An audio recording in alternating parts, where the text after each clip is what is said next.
Okay, welcome back to Random City Sports Ballers. That's the end of another week, and we're sitting about the same place we always are. I'm going to go through this here rather quickly. Let's update what happened here. Okay, Random City Sports Ballers, they moved up to 10th place, but on a tie. Nothing spectacular here.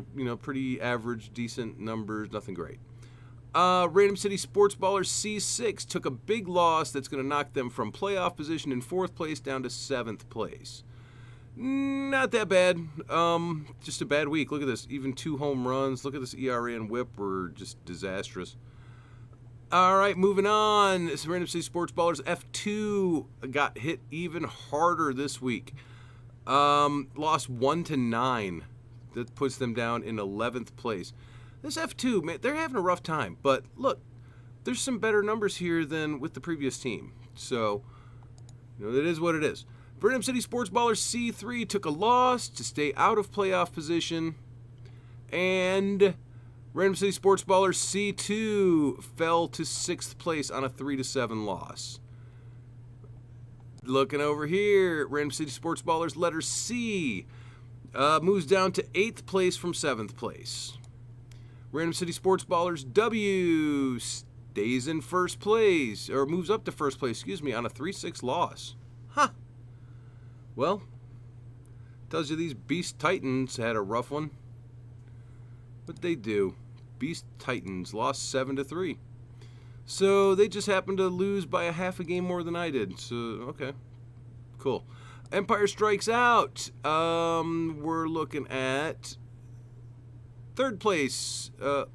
Why did I click on Diamond? Oh, yeah, here we are. Moved up from 6th place to 3rd place. Random City Sports Ballers letter F stays in 1st place. Random City Sports Ballers C5 stays in 1st place. Random City Sports Ballers C4. Oh, looks like we're kind of tied for 6th here. All right, moving on. F3.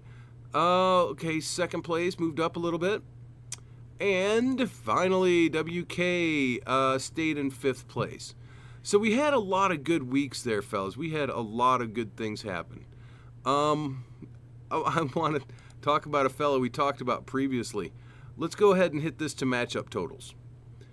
You remember us talking about Paul Skeens? Look at what he did this week, fellas. I'm telling you, I have him. I actually looked it up this week. I have him on 7 out of 13 teams. You know how I have a rule, no matter how good someone's going to be, I don't put him on more than half my teams. It's just my rule. I stick to it. I wish I would have broken it for this guy.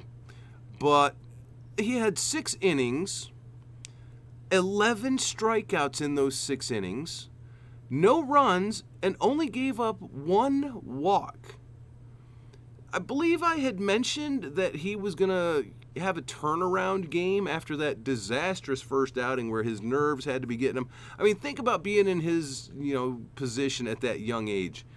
I'm going to pitch in the major leagues.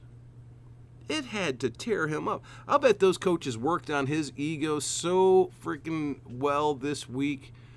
To be able to get him to throw that outing on Friday, that was amazing. Absolutely amazing. Like I said, I wish I would have put him on more teams. My friend, the other half of Random City Sports Ballers, said, when it comes to a guy you're getting off waivers or late in the draft, you might as well have him on every team because most times they're not even on your team. They're on the bench. So let them loose. And I was like, holy crap, I could have had Paul Skeens everywhere. Anyways, I hope you grabbed Paul Skeens for your own team, and don't worry about some of these. This is a mediocre week for me. They happen. They're going to happen for you. These are things. I only got 3 home runs this week. The guy I was playing only had 4. I should have been able to beat the heck out of him, but it's just not in the cards for this week. So, anyways, we'll keep you updated. Tune in again next week, and we're a third of the way through the season, fellas.